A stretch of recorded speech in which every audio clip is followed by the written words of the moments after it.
জেনে রেখো, যেটা তুমি পাওয়ার এটা তুমি কোনোদিন হারাবা না। যেটা তোমার হওয়ার কথা ছিল এটা তুমি কোনোদিন মিস করবা না।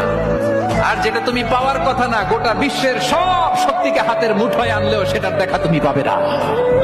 জেনে রেখো, যেটা তুমি পাওয়ার এটা তুমি কোনোদিন হারাবা না। যেটা তোমার হওয়ার কথা ছিল এটা তুমি কোনোদিন মিস করবা না।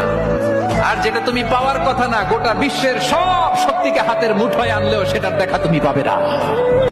মানুষ যা কল্পনা করতে পারে সেটা মানুষ করে দেখাতে পারে।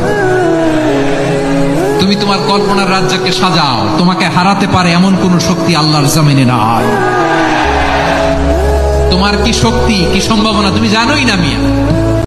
আল্লাহর চেয়ে আপন আপনার কেউ নেই পৃথিবীতে। তো সেই আল্লাহকে আপন করে নেন, আপনি বুদ্ধিমান। আল্লাহকে বাদ দিয়ে অন্য সব কিছুকে আপন করে নেবেন, আপনার মৌতের পরে আপনাকে এরা ভুলে যাবে। আল্লাহ পাক বলছেন, সারা দুনিয়ার সমান গুনাহও যদি সে করে ফেলে, আসমানের সমানও গুনাহ করে ফেলে, খালি তওবা করে ফিরে আল্লাহকে বলবে আস্তাগফিরুল্লাহাল্লাযী লা ইলাহা ইল্লা হুয়াল হাইয়ুল কাইয়্যুম ওয়া আতুবু ইলাইহি। আল্লাহ পাক বলছেন, খালেস তওবা করলে গুনাহ তো মাফ করে দিবই, আগের গুনাহগুলোকে নেকি দিয়ে পরিবর্তন করে দিব।